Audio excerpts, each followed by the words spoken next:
Sveiki, esu Ieva Meidutė Kavaliauskienė, dėstytoja, profesorė, Tvarumo centre dėstysiu tvarios tiekimo grandinės valdymas.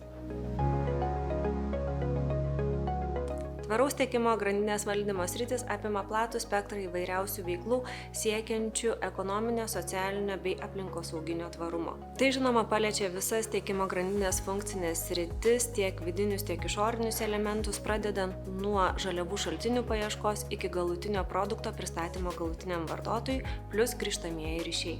Tiekimo grandinės egzistuoja visose verslo srityse, todėl ypatingas dėmesys šiame kurse bus skiriamas tvarios tiekimo grandinės formavimui, jos strategijoms, rizikų analizėms bei vertinimui. Į šį kursą norėčiau pakviesti visus, kurie užaugę norėtų būti tvariais kūrėjais.